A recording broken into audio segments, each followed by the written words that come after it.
Hello and welcome to The Insider, a show designed to clue you into the biggest news, events and announcements inside the video games industry, discussing with you some things you may know, some things you may not, and include what holds it all together is a little bit of my own opinion.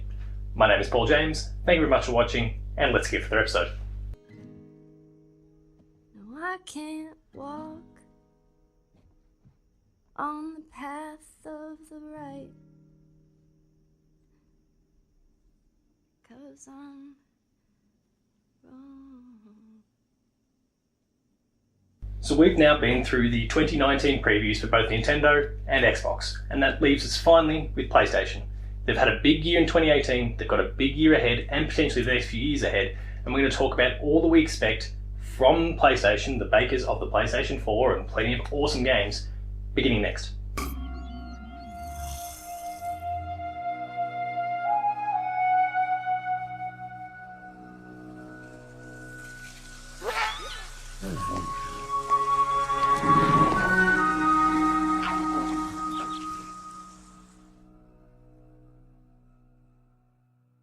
So let's begin proceedings, as we have been in the last few episodes, by looking at where PlayStation is at. Well, they're riding off the back of a massive year. 2018 was fantastic to PlayStation. They had 3 massive exclusives that all performed incredibly well in the form of Detroit Become Human, Spider-Man for the PlayStation 4, developed by Insomniac but released exclusively on the PlayStation 4, and then of course what is considered to be, by a lot of people, the game of the year in God of War. They also shifted 18 million systems in the year. Now they did just get pipped by Nintendo as it's recently emerged, in courtesy of the Nintendo Switch, but 18 million consoles is nothing to be sniffed at. They're doing incredibly well. They're looking to break the 100 million sales this year. They're sitting at 92 million currently, so you'd like to think that's fairly achievable. But how does this momentum continue into 2019? Well, that's what we're going to discuss next.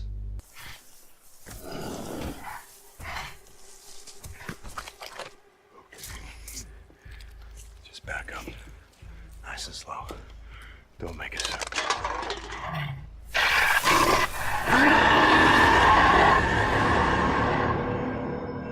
Like last week, when we spoke about Xbox, the big thing here for PlayStation is the next generation. The race against Xbox is on. The 2 consoles are on the way, whatever they end up being, the PlayStation 5 and the next Xbox, whatever those 2 platforms end up being called, but they're on the way. They're in pre-production, there's lots of R&D and all those sorts of things going on at the moment, and it's only a matter of time before this thing gets blown wide open. But in the meantime, there's plenty of other conversations that need to be discussed. The charge for 100 million systems sold, and how far do they actually go? I would like to think that by the end of the year, based on last year's numbers, they'll get fairly close to 110 million overall consoles sold by the end of this year, a fantastic achievement, and only second really to the PS2, and they might even surpass the PS1 this year as well. And then of course there's a long line of releases that are coming. So we've got Days Gone, which does have a release date, April 26th. We've got Concrete Genie, we've got Dreams, we've got Days Gone, Last of Us Part 2, Ghost of Tsushima and Death Stranding. They're all on the cards for the next 24 months.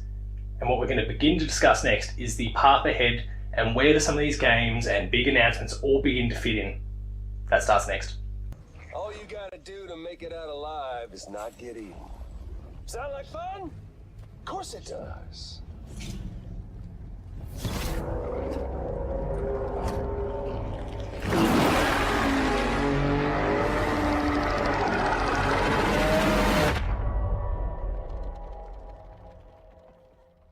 So how do they get to the PS5? Where does this race kind of begin? It's already begun, but where does this race continue over the course of the next few months?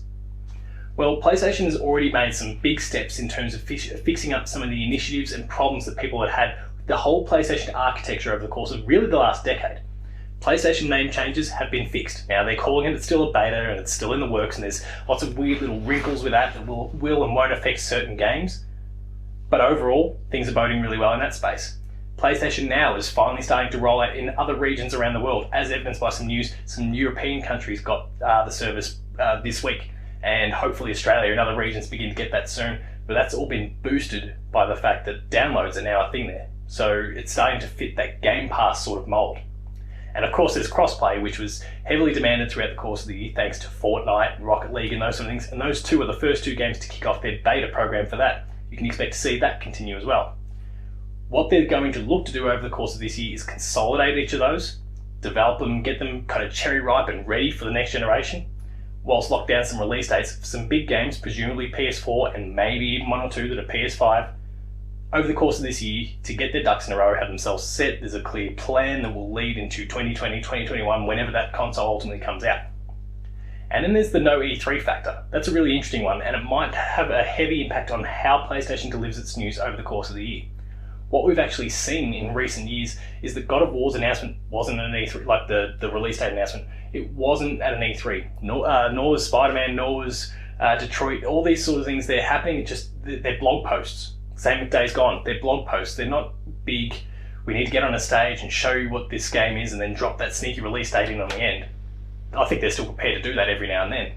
But it's not really what they're about anymore. So maybe the need for E3 is not there. Couple that with some games that we know a lot about. Days Gone. We know a lot about The Last of Us Part 2, Death Stranding and Ghost of Tsushima. So maybe they don't need that press conference. And it might also tell us a lot about their plans for the PS5, that maybe they're not prepared to show too much about that this year. And that means some of the games that are coming to that platform, well, they get a little bit of extra time in the shadows as well.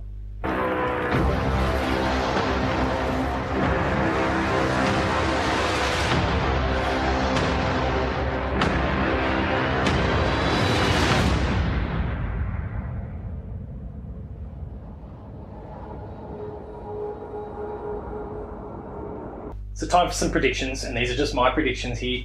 Let's start by talking about when some of these big games, the long list that I've already gone through, when they're going to begin to actually release. Now again, we know about Days Gone, that's April 26th, and it's one to really look forward to. Concrete Genie was announced to be coming sometime in our autumn, again, Southern Hemisphere, our autumn, and I'd tip that to be the end of May. It may even slip a week or two. It looks like it's a game that's really good for that just pre-E3 sort of slot, where it doesn't need billions, millions, multi-millions, whatever it is, amounts of money in terms of marketing being thrown at it. It just needs to release, and to release in a nice quiet patch and period so that it gets some time for the conversations to spark up. Hopefully Concrete Genie gets that and gets the success that it looks like it deserves. It's a pretty cool looking game. In terms of this year, the big holiday releases, we know that there's this conversation around Ghost of Tsushima, The Last of Us Part 2 and Death Stranding, and I think only one of those are going to come out this year. My tip is that it's Ghost of Tsushima, and it will release in the same sort of period as Dreams in the holiday period of 2019. Where those two kind of fit in that period, that remains to be seen. I could see Ghost of Tsushima maybe being an October game, Dreams maybe early September, something like that. Gives those games a lot of lead into the Christmas period. And then we have to flash forward to 2020, where I think we'll see The Last of Us Part 2 in the early stages of the year, that Q1, Q2 window, maybe in May, that sort of thing. Again, something we've kind of seen when it came to The Last of Us Part 1 in the first place. And then Death Stranding at the end of the year, the end of 2020. That all then fits in line with the PS5's release. So I would expect at this point we're going to see the PS5 announced in early 2020, ahead of a late 2020 release, similar to what we saw in the case of the PlayStation 4. The Last of Us will release before that. It still gets its time to thrive and succeed. We might eventually see a remastered version, who knows.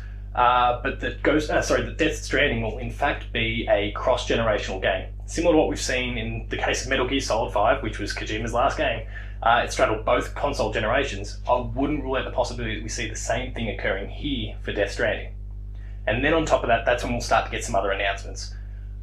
We may see this year, before the console has officially announced itself, a little tease or a little sneak peek as to what Guerrilla is doing next. It's going to be a New Horizon game, but we might get that little tease, and I feel like it's a Game Awards sort of thing there. Jeff Keighley will go and leverage something like that. That'd be great. And then maybe some teasers to the next Spider-Man game, just because Insomniac probably doesn't need the years and years and years that some games require to get the sequel out the door. But look, that's all speculation. There's plenty of big things already to come this year, so they may not feel the need to actually reveal anything yet until they actually need to. We'll see what happens with that, but those are my predictions for PlayStation in 2019. I'm gonna find. And I'm gonna kill. Every last one of them.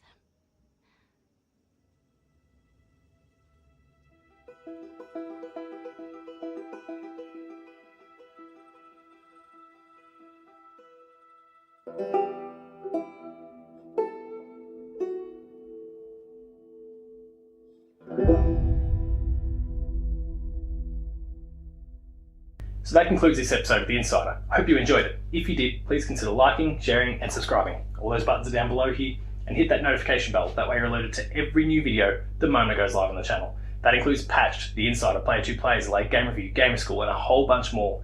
There's some awesome content there, so please consider checking it out. For written content, please visit the website player2.net.au, where you'll find reviews, previews, opinion pieces, news, features, the Player 2 Writer's Draft, and a whole lot more, including links to our podcast series, Dev Diary, which is my little baby at the moment. It's going great. It's an interview series. Please go and check it out. And the Player 2 podcast, which now is the host to the Player 2 Pixelcast. The Pixelcast has come across from Hyper, and it's thriving already. So please subscribe to that feed and go and check it out. For rolling updates, you can find me at Paul James Games on Twitter. The website you'll find at Player2AU. Hit us up on Patreon, patreon.com/Player2AU. And until next time, thank you very much for watching. Follow PlayStation closely, and I'll see you next time.